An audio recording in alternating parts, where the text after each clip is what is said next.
Coucou. Bon, j'espère que vous allez bien. Moi, ça y est, je viens vous donner des news parce que on est dans les derniers jours avant l'opération. Vendredi, ça sera le grand jour. Je pars pour la journée me faire opérer de mon pied droit. Donc, je suis prête physiquement. Mentalement, il y a encore un petit peu de boulot parce que c'est pas, même si on n'a pas de partie préférée du corps, j'avoue que mon pied, c'est quand même une partie un peu plus délicate pour moi. C'est un peu plus compliqué parce que, euh, parce que ce pied, c'est la marche, ça me fait vibrer. C'est des moments pour moi, c'est 1 an et demi aussi où j'ai vécu des choses quand même difficiles. J'ai plus de calcanéum, hein, donc un appui sur une arthrodèse. J'ai plus de dorsiflexion, donc j'ai eu des inflammations multiples à ce pied-là pendant 1 an. Et aujourd'hui, bah, ça va de mieux en mieux, mais il y a toujours ce blocage, donc c'est pour ça qu'on y va. Et c'est vrai que on va toucher à un endroit un peu sensible pour moi. Pas autant, bien sûr, sur la douleur, sur les sensations, mais aussi sensible parce qu'il y a une histoire, quoi. C'est quelque chose qui me touche vraiment. Donc c'est un peu plus difficile, surtout que bah, ces derniers jours, j'ai beaucoup donné, j'ai fait plein de choses. J'ai aussi alors, physiquement, bien sûr, fait beaucoup de choses. J'ai pas progressé au niveau de la dorsiflexion, peut-être un petit peu de temps en temps, ou assoupli, mais en tout cas, au niveau des inflammations, ça s'est vachement calmé, donc ça faisait du bien de pouvoir retrouver certaines sensations de marche. Là, comme vendredi, où je suis allée faire 500 mètres de dénivelé avec 8 kilomètres, où ça s'est vraiment très bien passé. Donc j'étais contente. Donc il y a beaucoup de questionnements, mais je sais que ce que j'ai besoin d'aller chercher parce qu'il y a des moments où je me retrouve sur des pentes où c'est très compliqué. Donc ça vaut le coup d'y aller, même si j'ai eu l'anesthésiste cette semaine au téléphone et parce qu'on a fait en visio et encore une personne qui me dit que ça va être douloureux, que ça va être difficile. Alors la douleur en soi, oui, je l'appréhendrai un petit peu quand même, mais à force que plein de gens m'en parlent, c'est sûr que je commence à me dire ah oui quand même. Mais il m'a surtout fait prendre conscience un peu de comment ça allait se passer. Donc par rapport à ce qu'il m'a expliqué, on est bien d'accord tous les deux et le chirurgien aussi que l'hypnose n'est pas conseillée dans ces moments-là parce qu'il y a en fait, il y a 2 choses qui vont agir. C'est-à-dire que sur la partie du pied ici, ils vont venir inciser et ouvrir et nettoyer les calcifications qui se sont créées. Et au niveau du mollet, donc sur les gastronémiens, les 2 tendons qui vont venir rejoindre le tendon d'Achille, on va venir faire une incision pour étirer en fait le tendon pour que bah, je puisse être un peu plus dégagé et essayer de gagner un peu voilà, en dorsiflexion. Donc 2 endroits, 2 choses. Les tendons, c'est douloureux, c'est pas la même chose, c'est voilà, c'est un peu plus compliqué. Donc et puis j'ai aussi, je pense, besoin bah, peut-être d'être dans un autre état. Sachant que bah, quand l'anesthésiste m'a dit, voilà, on anesthésie sur 20 heures le pied, la jambe, toute la jambe, pour repousser bah, le plus possible le réveil pour être au plus loin des douleurs que je pourrais avoir. Donc voilà, j'ai encore bien compris le mot douleur. Et voilà, donc je sais qu'on va aller de ce côté-là, on va éviter de subir ça encore plus.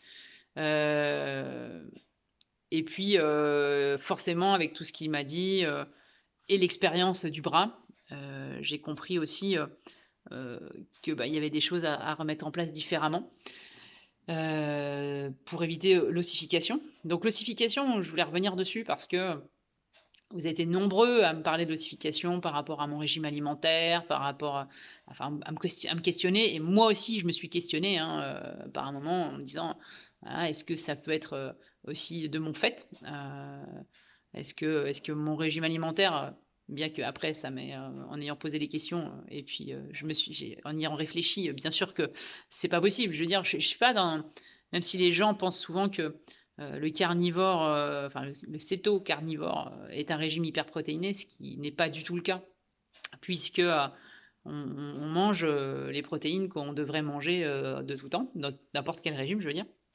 On devrait manger tous 1 gramme à 1,5 gramme de kilo de poids de corps de protéines pour être bien au niveau musculaire, osseux, etc. Donc C'est pas un régime hyperprotéiné, je ne mange pas plus de protéines que ce dont j'ai besoin. Donc ce n'est pas mon régime alimentaire qui me crée, de l'ossification. C'est, après à échange avec les chirurgiens et les médecins, ils sont assez unanimes pour une fois, ils se sont mis d'accord et ils expliquent, ce côté de l'ossification qui serait lié au fait que mon corps se défend très rapidement parce que c'est un corps qui a été polytraumatisé et qu'on est assez proche pour eux de ce qui s'est passé bah voilà, 1 an et demi. Pour moi, ça peut paraître long par moment, ou pour d'autres personnes aussi, mais pour eux, c'est ce qu'ils expliquent. Pour le corps, non. Il est encore dans le traumatisme, dans la reconstruction. Donc, dès l'instant où on vient lui refaire une incision, retravailler sur quelque chose, et bien en fait, il réagit, il surréagit même. Et il crée de l'inflammation, et cette inflammation vient donner des ordres au niveau des tissus qui viennent créer de la calcification et voilà, qui viennent bloquer les parties tout de suite, qui cicatrisent très vite en fait. Donc voilà, c'est plus dans ce sens. Aujourd'hui, pour éviter ça, il y a des anti-inflammatoires qui sont assez spécifiques là-dessus, que j'ai découvert avec le chirurgien pour le bras 1 mois après mon opération, puisque lui, il m'avait mis des anti-inflammatoires, moi ne connaissant pas, et que pour moi, je prenais ça comme un antidouleur et non comme quelque chose qui pouvait venir m'aider à ce niveau-là.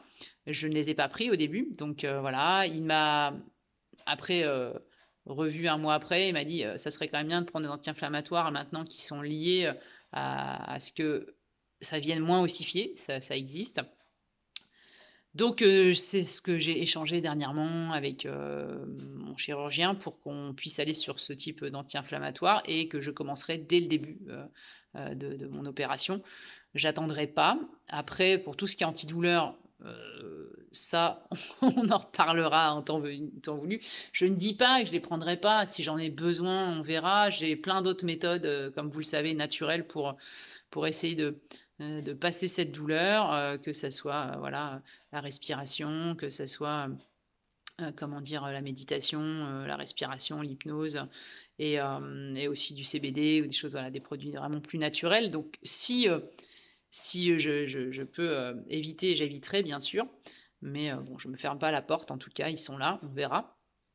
Après, voilà, je vais aussi travailler avec ma kiné. Alors, je sais pas encore, parce que là, au centre, c'est un peu le bazar, comme un peu partout, pour trouver de la place. Donc, oui, j'ai ma place de réservée. Je sais pas encore trop comment ça va se passer. En tout cas, moi, j'ai fait la demande pour passer à 3 jours semaine au lieu de 5 jours semaine, comme je l'étais pour le bras. Parce que aussi, ça a été l'expérience et ça a été compliqué physiquement. Je pense que j'ai besoin aussi, même si, là, on me fait une arthrolyse, hein. L'arthrolyse, ça veut dire qu'il faut poser le pied rapidement, il faut, bouger pour éviter que ça se rebloque. Mais malgré ça, je ne veux pas partir dans ce côté-là où, on a fait que ça pour le bras. Ça a pas fonctionné. Pourquoi? Parce que je pense qu'à un moment donné, la surprotection, elle est venue aussi de là, et que mon corps, il était fatigué, et qu'à un moment donné, quand on est fatigué, on crée de l'inflammation encore plus. Il faut savoir aussi avoir des moments de pause, et donc voilà, pour moi, 3 jours semaine sera beaucoup plus judicieux que 5 jours semaine. Si c'est pas accepté, parce que voilà, on décide malheureusement pas de tout, je saurais aussi travailler dans ce sens avec les gens qui m'entourent, parce que bah, mon expérience, elle est assez probante, et je pense qu'ils l'écouteront. Même si voilà, les médecins, c'est un peu plus compliqué. Avec les kinés, c'est un peu plus facile de parler, parce que bah, on se connaît mieux, et voilà, c'est plus évident. Donc voilà, j'espère que ben, voilà, tout se passera bien, il n'y a pas de raison. Je suis pars confiante quand même, confiante et heureuse, hein.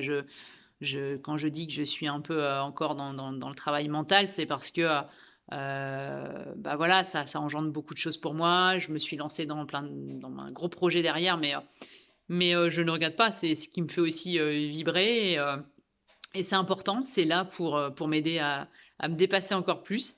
Il y a un gros programme derrière. Si je l'ai fait, alors je sais qu'il y a plein de gens qui m'ont dit: «Ah waouh, mais tu te refais opérer, ça va pas être possible, c'est compliqué».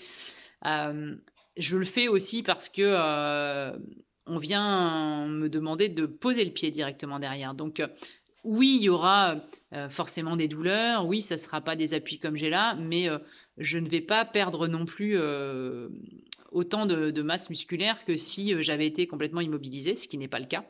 Donc l'idée, c'est quand même de pouvoir retravailler tout de suite derrière, de pouvoir remarcher derrière, d'aller de l'avant et oui, ça va me pousser à me dépasser, ça c'est sûr. Ça, j'ai trop hâte de commencer, aussi, tout ce programme derrière. C'est pour ça que je me suis, lancée avant l'opération là dans de la muscu, beaucoup, dans des marches pour voir où j'en étais, mais aussi pour, comment dire?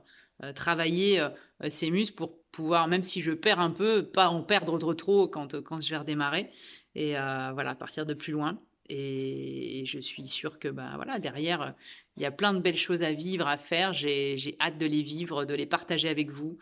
Merci beaucoup de votre soutien, de tous vos messages, ça me fait vraiment chaud au cœur. Ça aussi, ça m'aide, beaucoup me disent que, bah, je les aide à voir les choses différemment, je suis inspirant, tout ça, c'est très gentil à vous, mais moi aussi, vous m'apportez beaucoup de toute cette force. Ça me permet, bah, voilà, dans des moments, des fois un peu de doute ou voilà, parce que je suis comme tout le monde, ben, de me surpasser et d'aller encore plus loin et parce que je pense qu'on a tous ça en nous. Ça, j'en suis persuadée, hein, je ne suis pas plus qu'une autre. On a tous cette force-là en nous. Il faut juste aller la chercher et j'espère que ben, ça vous donne aussi un peu plus de force comme vous m'en donnez chaque fois. Merci à vous. Je vous tiens au courant forcément très bientôt. Je vous dirai un peu comment ça s'est passé et puis ben, belle semaine à vous.